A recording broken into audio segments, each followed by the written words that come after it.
এ কারণেই শয়তানকে দূর করতে হলে কিছু আমলের প্রয়োজন, যেমন 5 ওয়াক্ত নামাজ, সবসময় ওযু অবস্থায় থাকার চেষ্টা করা, কোরআন তেলাওয়াত করা নিয়মিত, সকাল সন্ধ্যায় আল্লাহর জিকির করা এবং প্রত্যেক ফরজ নামাজের পরে তাসবিহ তাহলিল করা। কমপক্ষে সকাল সন্ধ্যায় 3 বার করে সূরা ইখলাস পড়া, কুল হুয়াল্লাহু আহাদ এটা পড়া। সকাল সন্ধ্যায় 3 বার করে সূরা ফালাক পড়া, কুল আউযু বিরাব্বিল ফালাক এটা পড়া। অথবা সকাল সন্ধ্যায় 3 বার করে সূরা নাস পড়া, কুল আউযু বিরাব্বিন নাস এটা পড়া।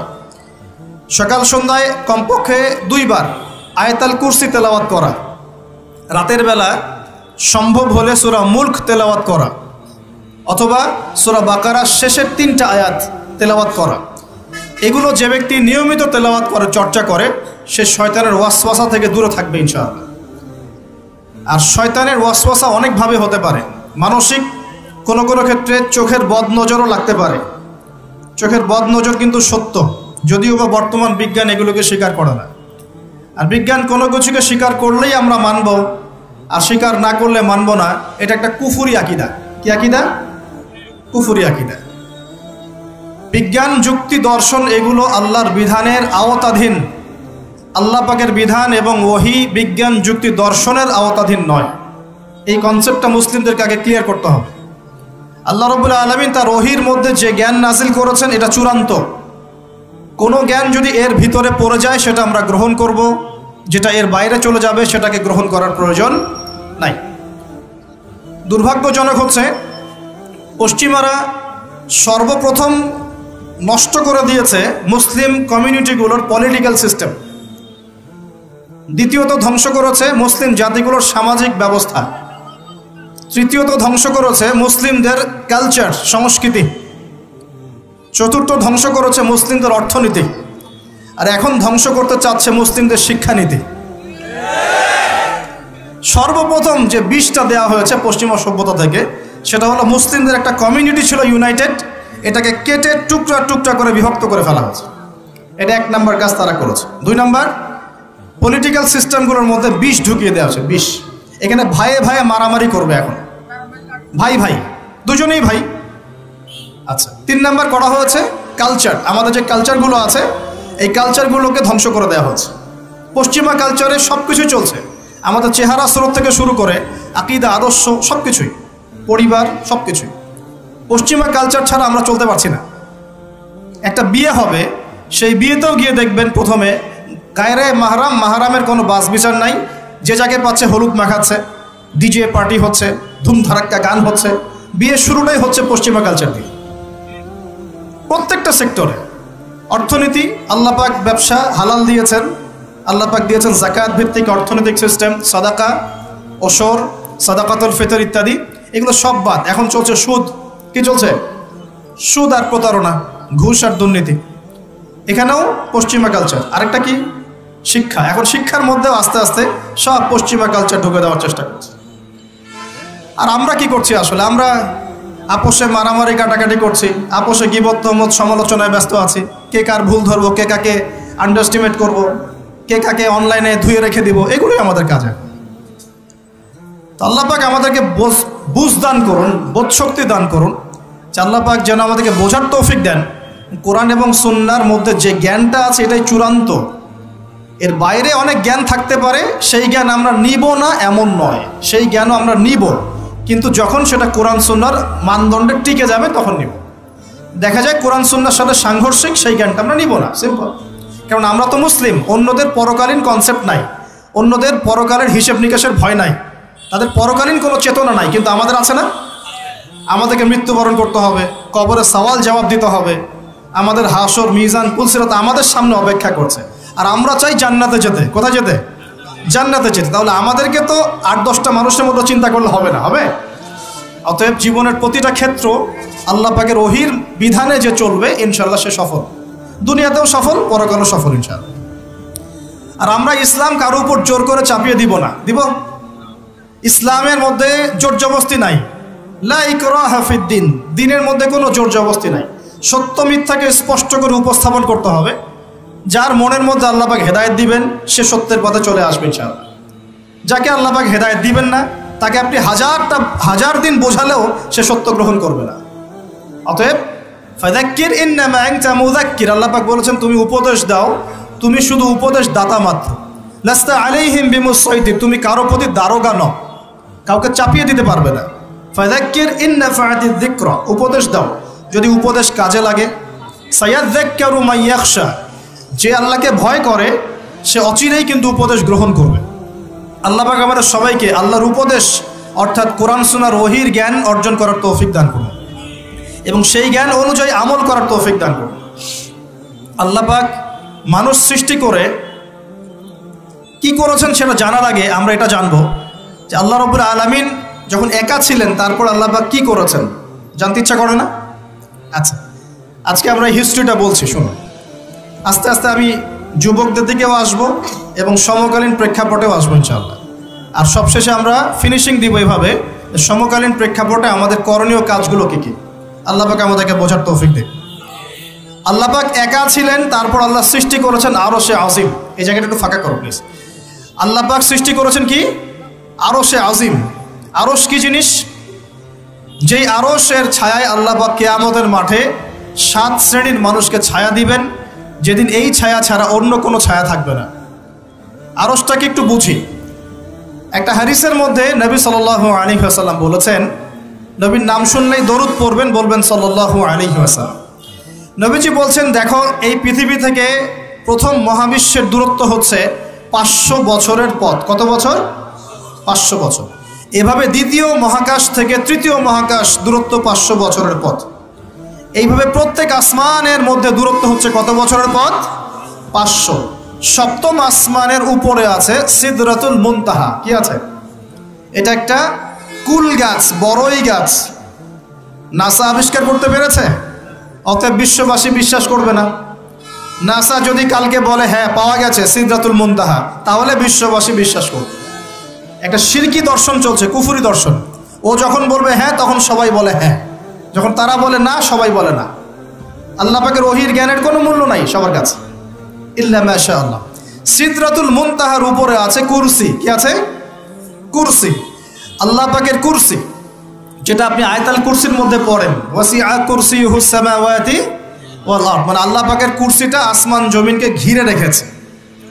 আর বলে রাখি যে প্রত্যেক ফরজ নামাজের পর যে আয়াতুল কুরসি পড়ে, জান্নাতে যাওয়ার জন্য তার একটাই বাধা, মৃত্যু। মৌত হয়ে গেলে জান্নাতে চলে যাবে। একটা হাদিস আসছে, রাত্রেবেলা ঘুমানোর সময় কেউ যদি আয়াতুল কুরসি পড়ে, সারা রাত আল্লাহর পক্ষ থেকে একজন ফেরেশতা তাকে পাহারা দিবে ইনশাআল্লাহ। এই ফেরেশতা তো দেখা যায় না, দেখা যায়? তো কয়দিন পর যদি বলে যে যা দেখা যায় না তা বিশ্বাস করা যাবে না, আসলে কিন্তু এপিস্টেমোলজি তাদের এটাই, যা দেখে না তা বিশ্বাস করে না। পশ্চিমারা কি ফেরেশতায় বিশ্বাস করে? কেন করে না? এটা তো একটা প্রশ্ন, উত্তরটা আমি বলছি আপনাদেরকে। কারণ তাদের জ্ঞান তত্ত্ব হচ্ছে যা চোখে দেখি না, যা পরীক্ষা নিরীক্ষা পর্যবেক্ষণে আসে না, তার কোনো অস্তিত্ব নাই। এটা ওদের ফিলোসফি অফ এডুকেশন, শিক্ষা দর্শন। এটাকে আমরা ফিলোসফির ভাষায় বলি এপিস্টিমোলজি বা জ্ঞান তত্ত্ব। জ্ঞান তত্ত্ব টিচার যারা আছেন তারা বুঝবেন, তাদের জ্ঞান তত্ত্ব এমন। আর আমাদের জ্ঞান তত্ত্ব উল্টা, টোটালি ডিফারেন্ট। আমরা কি বলি? আমরা বলি ওয়াকুলিল হাক্কু মির রাব্বিকুম, সত্য আল্লাহর পক্ষ থেকে আসে। আমরা বলি যে অদৃশ্যে বিশ্বাস না করা পর্যন্ত কেউ মুমিনই হতে পারবে না। ইমানের কয় পিলার? ইমানের কয় পিলার? 6 পিলার। আমানতু বিল্লাহি, আল্লাহর প্রতি বিশ্বাস করলাম, ওয়া মালাইকাতিহি, তার ফেরেশতাগণের প্রতি, ওয়া কুতুবিহি, আল্লাহ পাকের আসমানি কিতাব সমূহের প্রতি, ওয়া রুসুলিহি, আল্লাহ পাকের রাসূলগণের প্রতি, ওয়াল ইয়াউমিল আখির, পরকালের প্রতি, ওয়াল কদরি খায়রিহি ওয়া শাররি, তাকদীর বা ভাগ্যের ভালো মন্দের প্রতি। এই 6টার একটাও কি চোখে দেখা যায়? আল্লাহকে দেখেছেন? ফেরেশতা দেখেছেন? আমাদের নবীকেও কি দেখেছেন? শুধু কোরআনটা আপনি চোখের সামনে দেখছেন, আর কিচ্ছু আপনি দেখছেন না। পরকাল দেখেছেন? তাকদীর ভাগ্য দেখেছেন? কিচ্ছু দেখি নাই। এই 6টা পিলারে বিশ্বাস না করতে পারলে কেউ মুমিন হতে পারবে না। পারবে?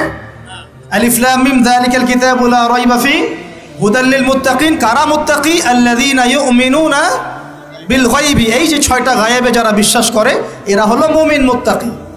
তাহলে আমাদের জ্ঞানের ভিত্তিটা কি? আমরা অদৃশ্যে বিশ্বাস করি, আর ওদের জ্ঞানের ভিত্তি হচ্ছে ওরা চাক্ষুষ যা দেখে তাতে বিশ্বাস করে।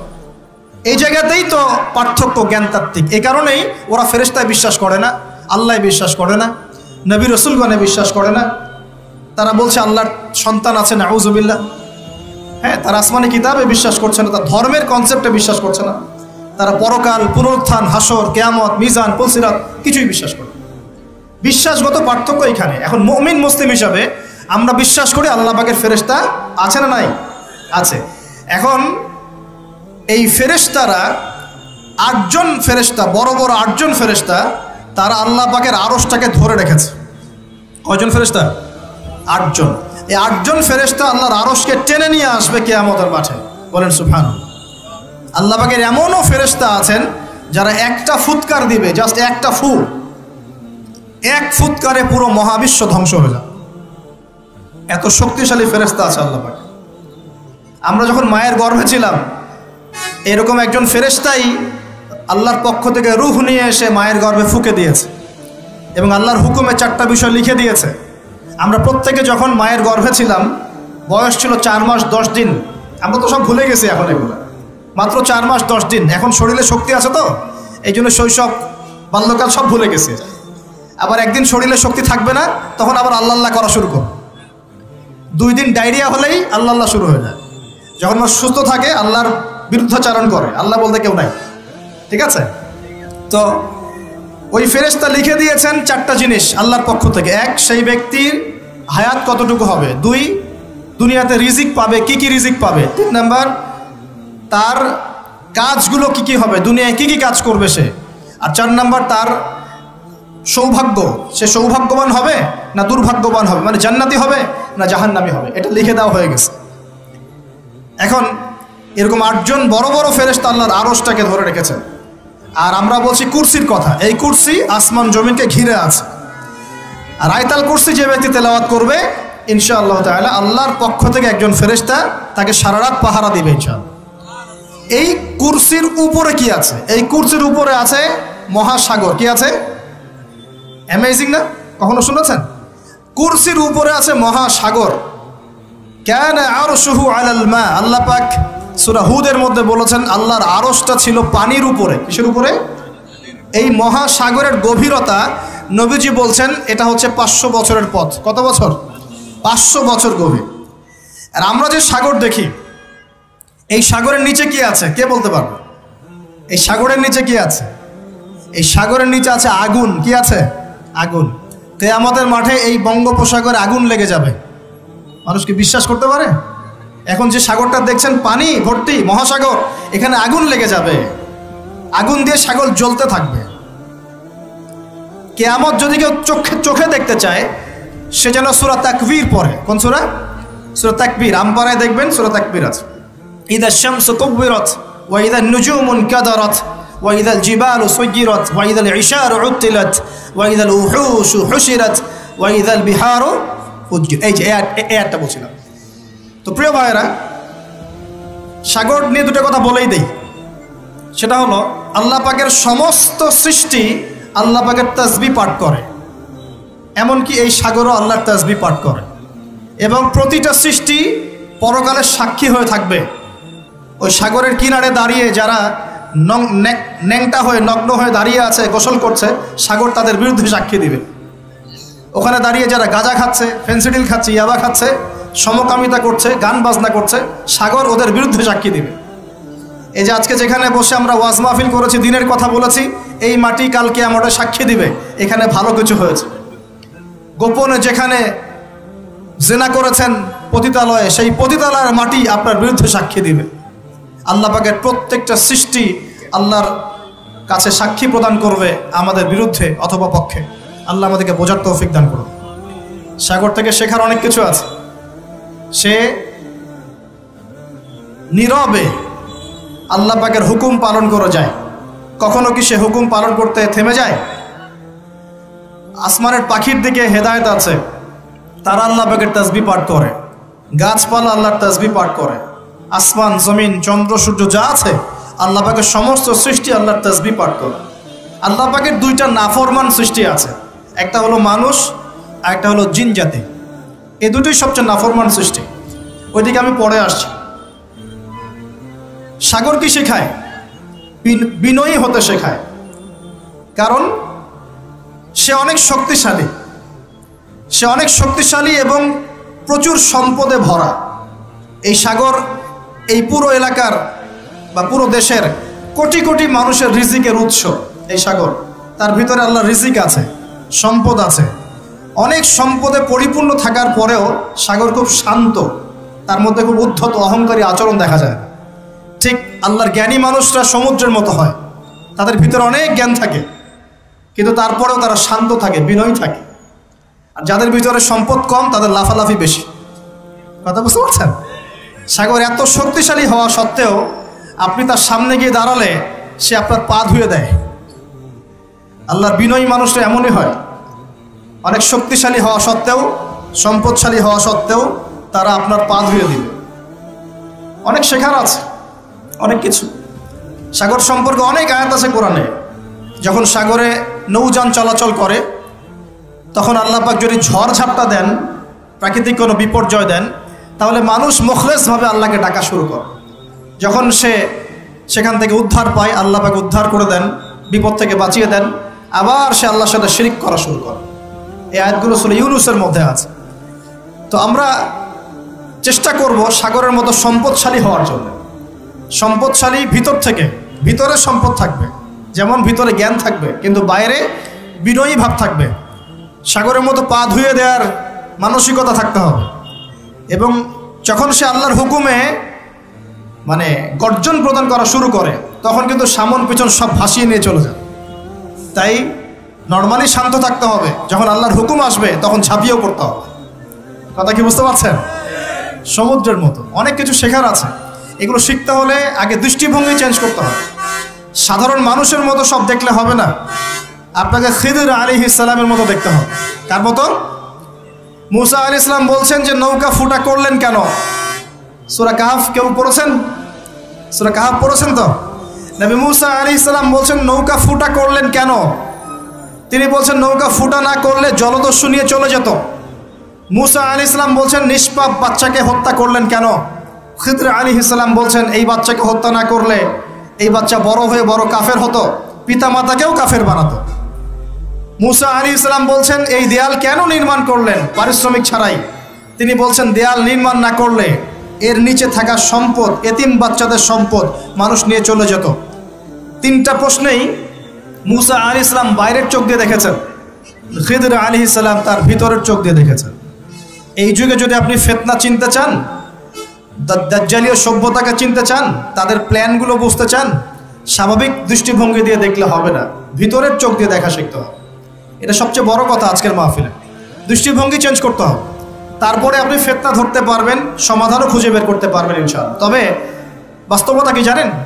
বাস্তবতা হচ্ছে খিদির আলাইহিস সালামের মতো মানুষদেরকে এই সমাজ মূল্যায়ন করে না।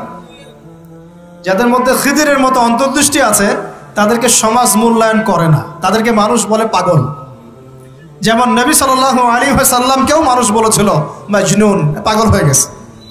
নবী সাল্লাল্লাহু আলাইহি ওয়াসাল্লামকে মানুষ বলছে সাহের, জাদুকর, মাজনুন, ফারিকুল জামাআ বলছে, সাবিঈ, কত কথা বলেছে। আল্লাহ পাক আমাদের সবাইকে কোরআন সুন্নাহ ভিত্তিক জ্ঞান অর্জন করার তৌফিক দেন এবং খিদর আলাইহিস সালামের মতো অন্তর্দৃষ্টি লালন করার তৌফিক দান করুন। এই মহাসাগরের অস্তিত্ব আছে যেটা কুরসির উপরে, এর উপর আল্লাহ রাব্বুল আলামিনের আরশে আজিম, যেটাকে টেনে নিয়ে আসবে কতজন ফেরেশতা? 8 জন। আগে হাদিসটা শুনি। আল্লাহ পাক বলেছেন, দুঃখিত, নবী সাল্লাল্লাহু আলাইহি ওয়াসাল্লাম বলেছেন কিয়ামতের মাঠে আল্লাহ পাক 7 শ্রেণীর মানুষকে এই আরশের ছায়ায় ছায়া দিবেন। কত শ্রেণী? যুবক ভাইরা হাদিসটা খুব ভালো করে শোনেন, কারণ এখানে সবগুলো হওয়ার মতো সম্ভাবনা আপনার আছে। 7টা শ্রেণীর অন্তর্ভুক্ত হওয়ার সম্ভাবনাই যুবকদের আছে, সবার নাই। 1 নম্বর হচ্ছে ন্যায়পরায়ণ শাসক। সুযোগ আছে তো? শাসন ক্ষমতা খারাপ কিছু না, কিন্তু শাসন ক্ষমতা পেয়ে যদি মানুষ ন্যায় বিচার করে ভালো, যদি জুলুম করে তাহলে আল্লাহর সামনে জবাবদিহি করতে হবে। That's all. 2 নম্বর সেই ব্যক্তি যার অন্তর মসজিদের সাথে ঝুলন্ত থাকে। কার সাথে? মোবাইলের সাথে না। কার সাথে? এখন অন্তর কার সাথে ঝুলন্ত থাকে? মোবাইলের সাথে। মসজিদের সাথে অন্তর ঝুলন্ত মানে কি? এটা কি সত্যি সত্যি কলিজা ঝুলা আছে না রূপকতা? মানুষ তো রূপক অর্থ বুঝতে পারে না এখন।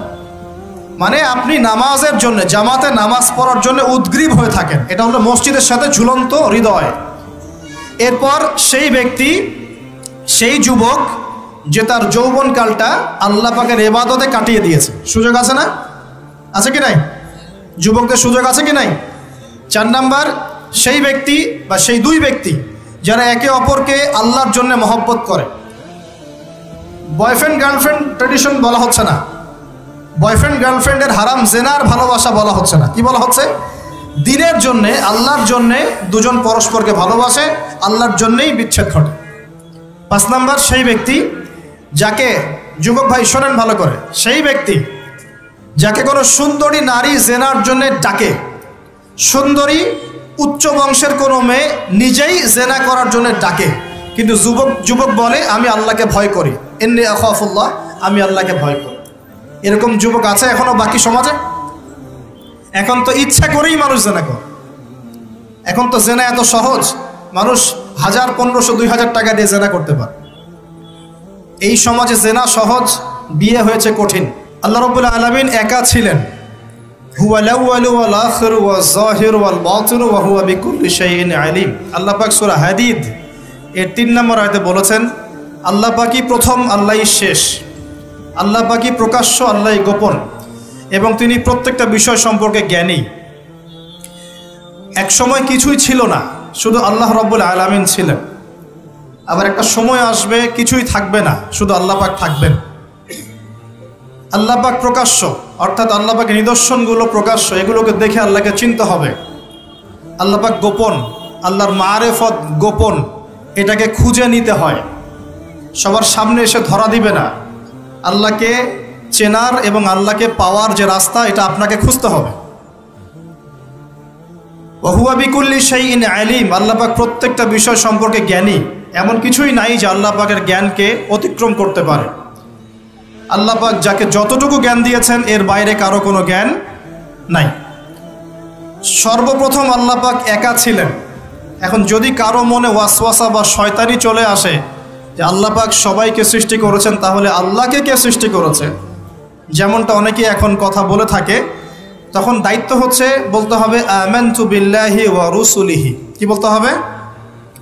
আমার সাথে বলেন, আমানতু বিল্লাহি ওয়া রুসুলিহি, এবং বলতে হবে আউযু বিল্লাহি মিনাশ শাইতানির রাজিম, অথবা বলতে হবে আল্লাহুম্মা ইন্নী আউযু বিকা মিন হামাযাতিশ শায়াতিন ওয়া আউযু বিকা রাব্বি আন ইয়াহদুরুন। এটা বলে বাম দিকে 3 বার থুতু ফেলতে হবে, তাহলে শয়তানের এই ওয়াসওয়াসা মন থেকে দূর হয়ে যাবে ইনশাআল্লাহ। এখনকার বিশ্বের বেশিরভাগ মানুষ শয়তানের ওয়াসওয়াসায় চলে।